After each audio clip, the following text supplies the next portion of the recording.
809-682-9850, línea nacional, línea internacional 833-380-0062. Doctor Nelson Rodríguez Monegro en una de sus intervenciones decía, el sistema de salud de nuestro país es ineficiente. Ahora viene la pregunta, ¿cómo logramos que este sistema de salud llegue a ser eficiente, llegue a tener esa atención de calidad que garantice salud en la población dominicana? Adelante. Pues el tema de la eficiencia tiene mucho que ver con el cómo se gestionan los recursos disponibles para el sistema. Entonces es un tema fundamental, como decía, hemos venido diciendo desde temprano, el tema de lo que tenemos disponible para financiar lo que necesita la población, en principio no es suficiente. Pero además de que no es suficiente, pasa por una gestión ineficiente, en el sentido de que muchos recursos están disponibles, pero están subutilizados, y otros recursos están disponibles y están sobreutilizados. Entonces nosotros en este momento, por ejemplo, tenemos un déficit tremendo de camas de unidades de cuidados intensivos, porque como decía Senencaba, con el tema de la aparición del COVID, se ha ido modificando un poco el perfil de la situación de salud de la República Dominicana. Entonces eso implica que tenemos cada día más gente, más personas necesitando atención de cuidados intensivos, y nosotros no tenemos el número de camas suficiente en ese sentido. Entonces, para hacer más eficiente el sistema, hay que trabajar. Primero, mejorando el financiamiento. Decía Senen que estamos con muchos años, 2 puntos, máximo 2 puntos del Producto Interno Bruto. Sin embargo, el Producto Interno Bruto de la República Dominicana en los últimos 20 años se ha multiplicado por 5. Nosotros pasamos de ser un país clasificado como pobre a un país de renta media, en promedio. No significa que no tengamos todavía pobreza. Por lo tanto, hemos multiplicado el tamaño del PIB en Producto Interno Bruto en casi 5 veces. Sin embargo, seguimos teniendo inversión en salud de apenas un 2%. Por lo tanto, eso hace más ineficiente el sistema. Entonces, por ejemplo, La Fontaine, que me corrija, que ha sido director de hospitales.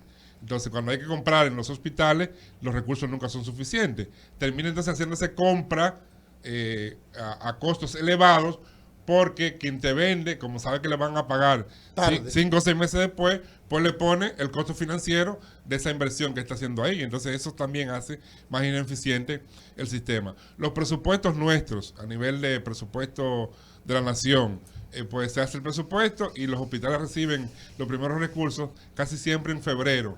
¿Qué pasa? Que el hospital no cierra, es 24 horas, 24/7. Entonces, de enero a febrero, ¿dónde salen los recursos? Porque no llega el presupuesto. Entonces eso hace más ineficiente el sistema.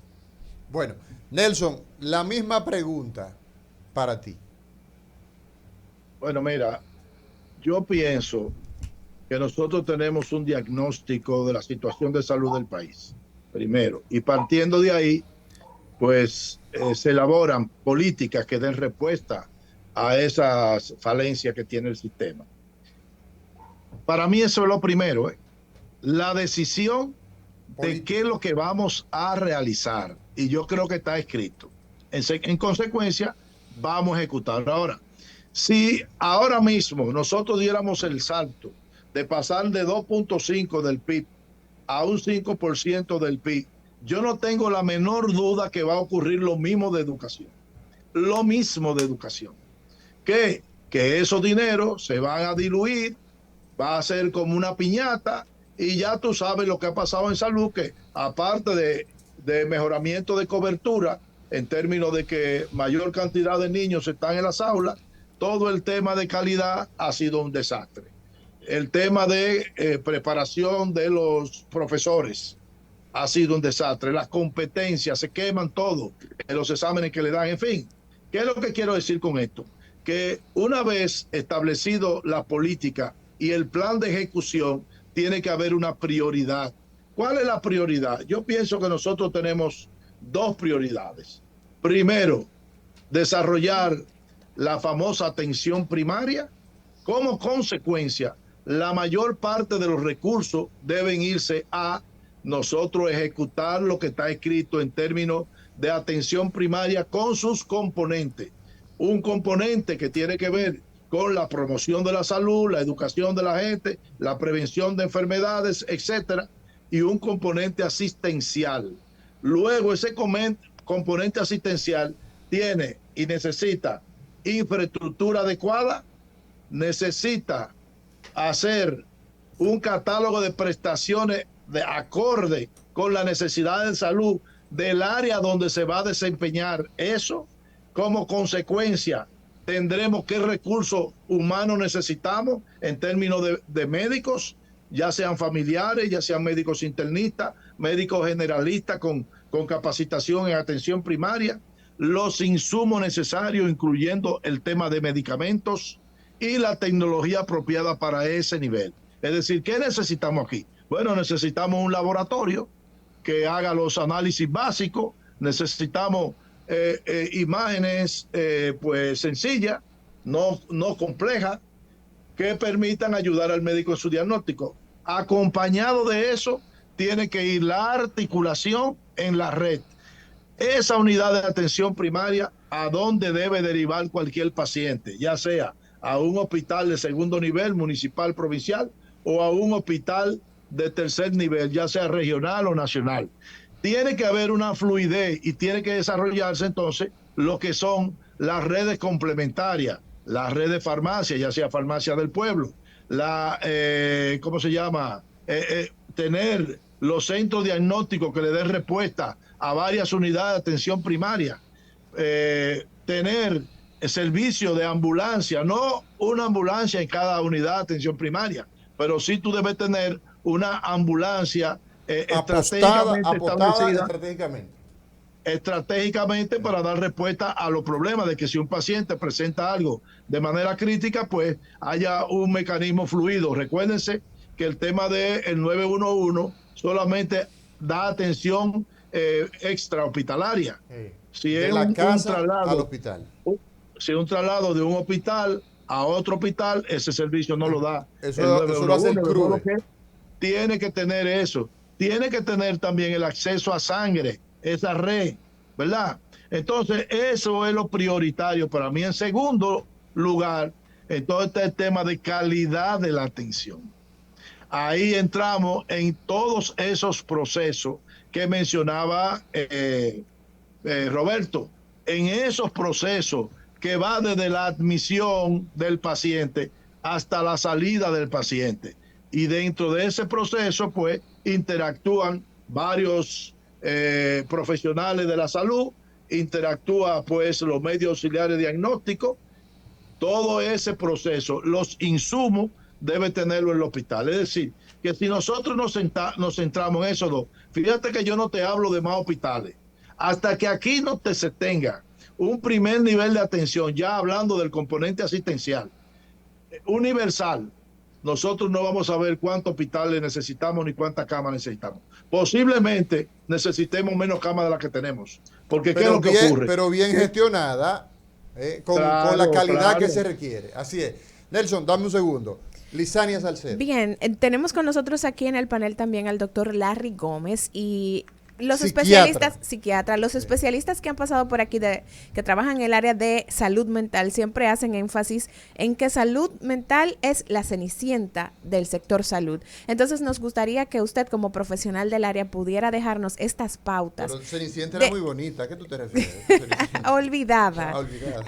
Doctor, entonces que nos pudiera hablar de cuáles son los principales retos que tenemos como país para el próximo año para mejorar la atención en este tema que ya hemos visto en este año y después de la pandemia, de la importancia de la salud mental y de cómo la gente le está dando importancia a eso. Entonces, ¿cuáles son los principales retos para garantizar que nuestro país, nuestra población tenga esta parte de la salud asegurada? Yo entiendo que en materia de salud mental y en materia de presupuesto, los colegas muy bien han ido describiendo cada uno de esos aspectos, pero en relación a la salud mental, nosotros debemos primero optimizar el gasto en salud mental. En segundo lugar, aumentar el presupuesto y en tercer lugar, ser asesorado por la Organización Panamericana de la Salud y que los programas en materia de salud mental se le dé continuidad a corto, mediano y largo plazo. ¿Qué significa eso? Que anteriormente uno de los colegas cuestionaba que no hay una continuidad de Estado en términos de políticas públicas en materia de salud. En salud mental no escapa de eso, porque la salud mental, por ejemplo, sabemos que ya el modelo manicomial fue modificado y ahora el Centro de Rehabilitación Psicosocial juega un rol importante, pero eso no ha suplido la necesidad de la cantidad de demanda que tienen los pacientes en materia de salud mental.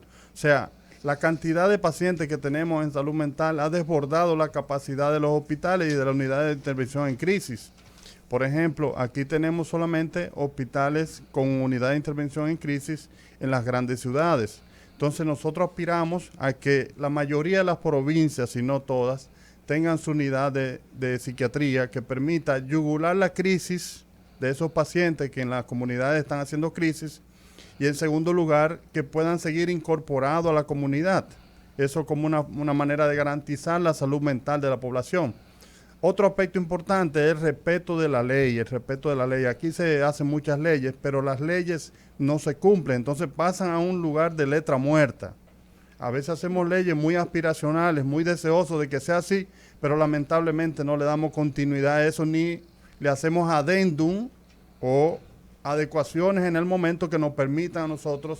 Hay leyes que tienen 20, 30 años que necesitan necesariamente una modificación para actualizarla al momento actual, porque la vida es dinámica, así mismo la salud es dinámica.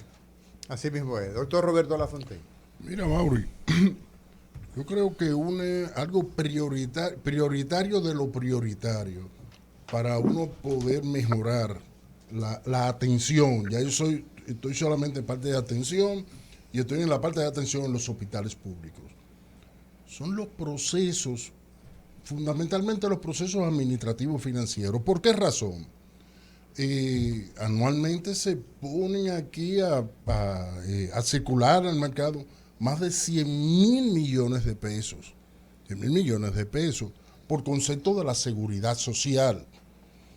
Los hospitales, pudiendo competir con las clínicas privadas por el uso, por la captación de esos recursos mediante la venta de servicios a la seguridad social, por esa vía pudieran obtener los recursos que necesitan para mejorar, no estoy hablando de resolver, para poder mejorar ahora mismo la atención que da.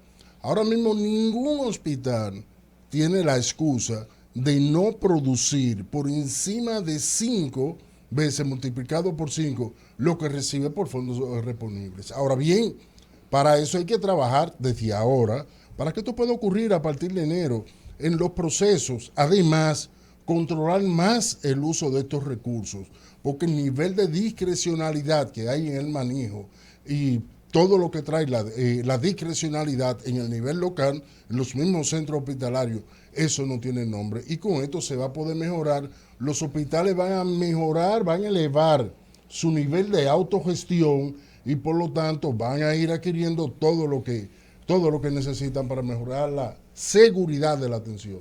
Mira, ahí hay un aspecto que yo creo que hay que señalarlo. Tú dices que los hospitales públicos pudieran competir con los hospitales privados si gestionan el tema de la calidad administrativa financiera. Mira, eso hay que tomarlo con pinza, porque vamos a comenzar con el tema de la contratación que tienen los hospitales públicos. La contratación que tienen los hospitales públicos en materia, por ejemplo, de laboratorio, el hospital tiene que subsidiar al SENASA. Las contrataciones no cubren. Entonces, es muy difícil, tú puedes eficientizar, o sea, glosa muy cercana a menos del 10%. Menos del 10%. Puedes hacerlo todo a la perfección, como dice el manual, pero si tú tienes que te pagan por un hemograma 60 pesos y el costo son 80, no hay manera de que tú compita con eso. Entonces, hay un elemento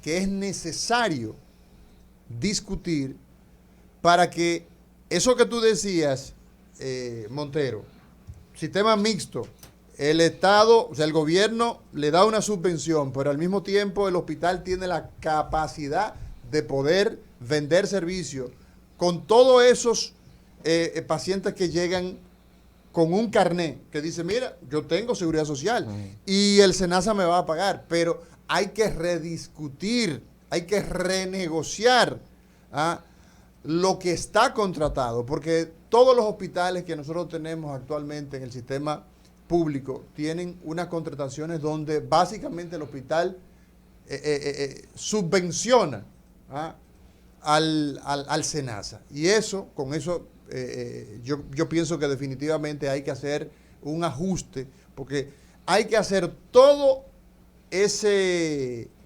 eficientización que tú dices, pero una vez hecha eso te vas a dar cuenta que la contratación es muy baja. Mira, Amaury, una acotación es necesaria. Sí. ¿Qué tiene la base de agarre más ancha que una pinza? Que tiene un alicate. ¿Hay algo que lo tiene más grande que el alicate? Creo que no, ¿verdad? Óyeme, esto que yo dije, no es cogerlo con pinza, cógelo con alicate. Tú lo puedes coger con alicate. Lo que tú dices es necesario hacerlo, ¿de acuerdo?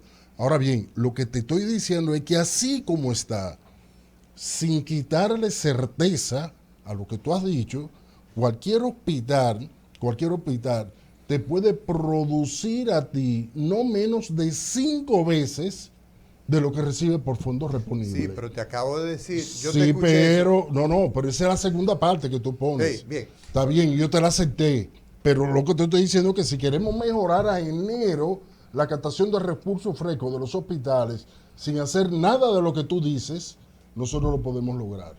Adelante. Bien, yo creo que sí, que como decía Mauri, el tema de competir por los recursos hay que tomarlo con pinza. Porque esa competencia por los recursos entonces también genera algunas distorsiones desde el punto de vista organizativo con relación al tema de la prestación de servicios a la gente. Entonces cuando comenzamos a competir, entonces nos interesan solo los que vienen con el carnecito que vamos a cobrarle. Lo que no viene con el carnet, eso lo dejo ahí un poco, que esperen un poco, porque estoy preocupado con el que me va a generar recursos. Entonces, desde ese punto de vista, hay que tomarlo con pinzas. Yo pienso que también el SENASA, el Seguro Nacional de Salud, que maneja fondos públicos para los hospitales públicos para atender a los regímenes subsidiados, como dice Amaury, hay que sentarse y verificar y ver qué es lo que se está facturando, qué es lo que se está pagando, porque posiblemente las tarifas con las que se está manejando el SENASA no sean las tarifas que necesiten los hospitales públicos, porque al final son todos fondos públicos. Entonces, ¿por qué no sentarse en la mesa hospitales públicos y SENASA y todos manejan fondos públicos para llegar a un punto de equilibrio que le permita a los hospitales generar esos recursos que dice el doctor Lafontaine que deben llegar a los hospitales y así mejorar un poco la respuesta a nivel de lo que necesita el hospital para atender a la gente cuando llegue? Así mismo. Nelson, tú has sido muy incisivo, muy coherente es la palabra, en el sentido de que, bueno, vamos a comenzar a mejorar el sistema de salud de la República Dominicana siendo hacedores de las políticas que ya tenemos escritas, es lo que tú has dicho. Comencemos por la atención primaria. Tú dices, bueno, aquí hay un aspecto fundamental, ¿verdad? Tenemos que empezar a promover la salud, tenemos que empezar a promover esos estilos de vida que van a garantizar que la gente no se enferme. Vamos a promover evitar la enfermedad. Como política, vamos a hacer comunicacionalmente toda una campaña a nivel de las escuelas, con los niños, en los clubes, en las iglesias, etcétera, etcétera. Ahora, al mismo tiempo, vamos a comenzar que esa idea de atención primaria, que mucha gente la tiene aleteando en la cabeza, mucha gente habla de eso y no tiene idea de lo que está diciendo, entonces desarrollar todo lo que es el concepto de atención primaria. Ahora bien, tú hablabas, y ahí te interrumpimos, con el tema de la calidad. Ahí te quedaste. A mí me interesa porque la propuesta nuestra del día de hoy es cómo hacer que el sistema de salud de la República Dominicana sea mejor para el año entrante. Tocaste atención primaria y te quedaste en el tema de la calidad. Bueno, mira, todos los procesos que deben realizarse, y estamos hablando Fíjate, uno no quiere hablar de hospitales, pero por más, y tú tienes atención primaria y sabes todo el componente, el tema de promoción y prevención y todas esas cosas. Pero todos estos tipos de paneles terminan en los benditos hospitales. Porque tenemos metido nosotros aquí en el cerebro que atención o sistema es atender a la gente en el hospital. Pero fíjate que hemos tomado más tiempo hablando de los hospitales y las cosas que pasan que de un sistema de salud y un modelo de atención. Pero el tema de calidad en hospitales, en atención, ¿cuál es el tema? Es que los procesos y los protocolos tienen que estar definidos. Y en muchos casos, en muchas áreas, están definidos. Ahora, ¿qué ocurre? ¿Dónde está el problema de eso? El problema de eso es que en esas instituciones no existe mecanismo de supervisión, de monitoreo y de evaluación de la ejecución de esos procesos. Tú coges el tema, bueno, y esos procesos tienen que estar definidos desde que llega la persona al establecimiento, es decir, que implica la parte de admisión, el tema de la historia clínica del paciente, el tema de una serie de análisis, cuestiones básicas que hay que hacerle conforme la impresión diagnóstica del primero que lo atiende, del seguimiento de hacia dónde debe institucionalmente diferirse ese hospital, de la gestión. A un hospital llegan las personas por dos vías, o llegan por la emergencia o llegan por la consulta. Entonces tú tienes que tener mecanismos de gestión de la emergencia, mecanismos de gestión de la consulta. Y esos pacientes, ¿hacia dónde lo derivo? ¿Y cómo lo derivo? Esos son normativas y procesos que los hospitales con adecuada calidad lo tienen definido. Después existen protocolos de atención. Aquí todavía la mayoría de los médicos tratan a los pacientes de acuerdo a su mejor entender. En muchos casos no ha adherido a los protocolos basados en evidencia científica de que para esa enfermedad eso es lo que hay que hacer. Pero además de eso hacen un diagnóstico y le indican una serie de pruebas y de ¿cómo se llama? Pruebas diagnósticas de imágenes que no están relacionadas con el diagnóstico, con lo que está pensando. Entonces, hasta que nosotros no tengamos un profesional, primero que la institución, y eso ya es un componente del Ministerio de Salud Pública, las academias, el colegio médico, las sociedades especializadas, personalidades que tienen experiencia en algunas áreas de la salud, en fin, un conjunto de instituciones pues terminan de elaborarte un protocolo de atención. ¿Qué resulta? Que el no cumplir, el primero, carecer de protocolo, es lo que hace que la ARS te impongan un protocolo, ¿verdad? Y eso no debe ser, porque la ARS no está para eso. Ahora, la ARS sí tiene un componente de supervisión en la aplicación del protocolo que oficializa el Ministerio de Salud Pública conjuntamente con todas las otras instituciones. ¿Qué trae como consecuencia el no cumplimiento? Aumentar la morbilidad y también los costos de la atención. Entonces, todos esos procesos internos tienen que ser debidamente supervisados. Nosotros no nos cansamos de hacer capacitaciones para el tema de reducción de la mortalidad materna y de la mortalidad infantil. Entonces, ¿qué resulta? Que tú buscas a los médicos, ¿verdad? Digamos los ginecobstetras, y le das una capacitación para una de las causas de la muerte son las hemorragias. Una capacitación en cómo evitar las hemorragias y qué hacer en el momento de una hemorragia que se presente en el preparto, posparto, parto o posparto. Tú lo entrenas a ese grupo de una institución. Pero ¿qué resulta?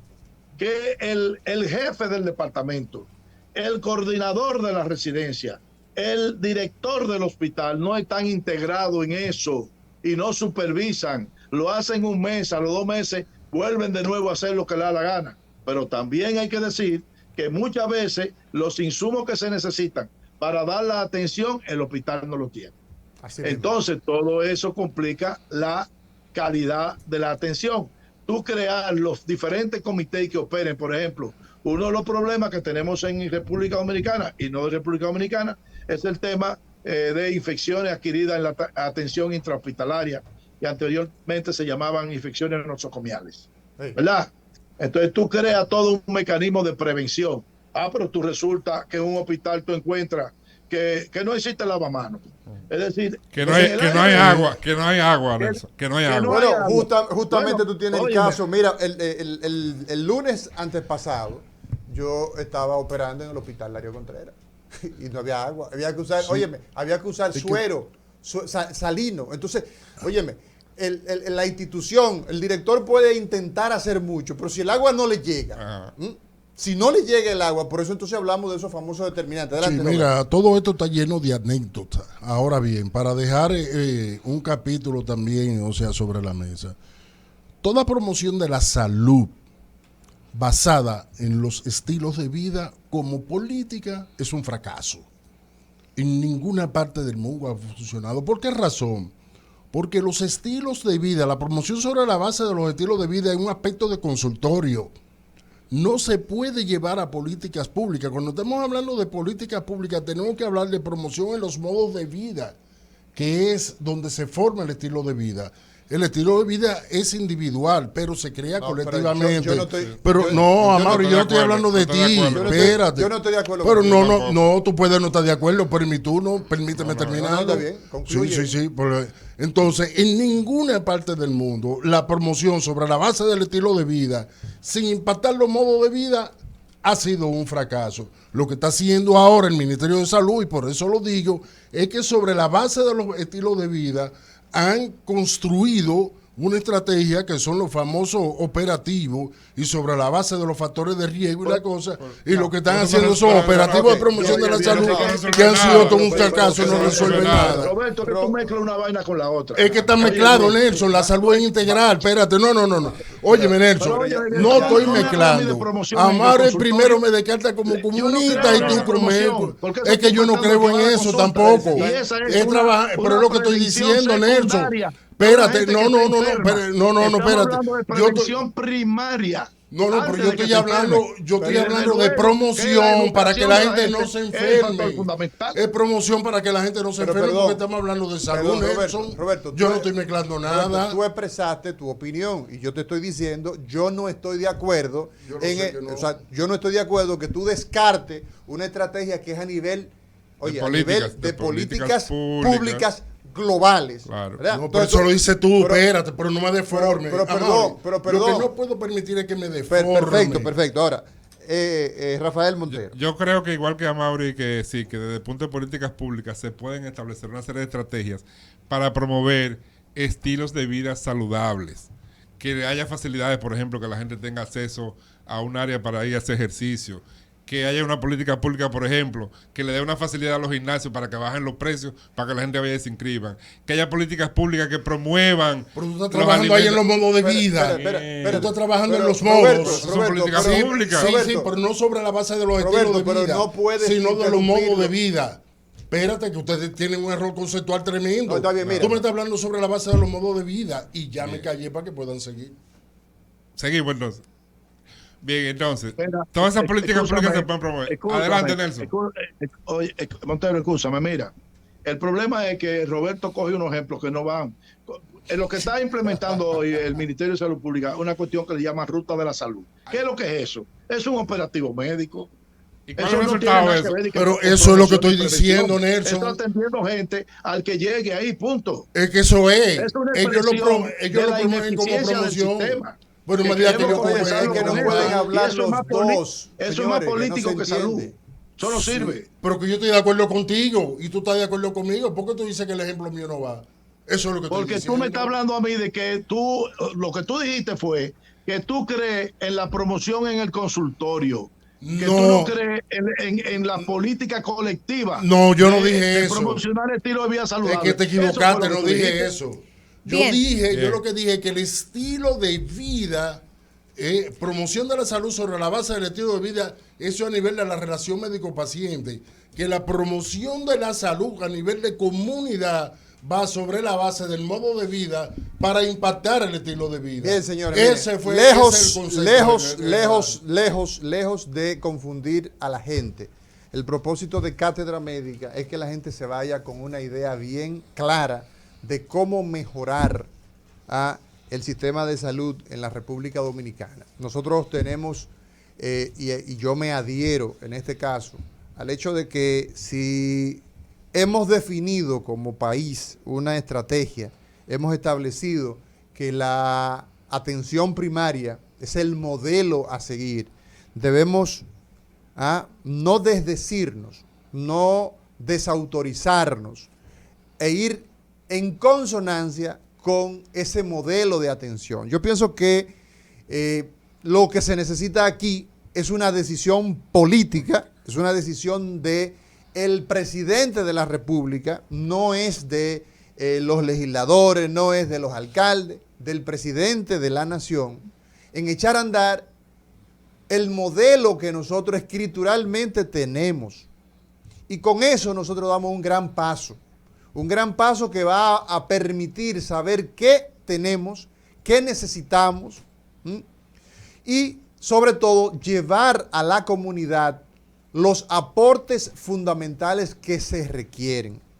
Este ha sido un aporte de Cátedra Médica en lo que aspiramos que la República Dominicana construya con todos los elementos posibles, porque no estamos hablando de quimera, tenemos las posibilidades de hacer un sistema integrado, de que ese paciente que viene de Nisibón, que viene, lo estén esperando, ese paciente que viene de Ranchito, de Rancho Arriba, lo estén esperando en el hospital de Ocoa, en el segundo nivel, o desde el hospital de Ocoa lo estén esperando en el hospital regional, en el Juan Pablo Pina o en el Moscoso Puello. Eso es posible. Pero naturalmente que tenemos que decirnos y hacer lo que dice nuestra normativa y lo que hemos asumido como un modelo de atención. Gracias a todos ustedes por participar en el día de hoy. Hoy es el último lunes del año 2022. El próximo lunes estaremos en una nueva entrega de los catedráticos en este espacio donde Cátedra Médica, aquí la salud merece respeto. Gracias a todos por estar.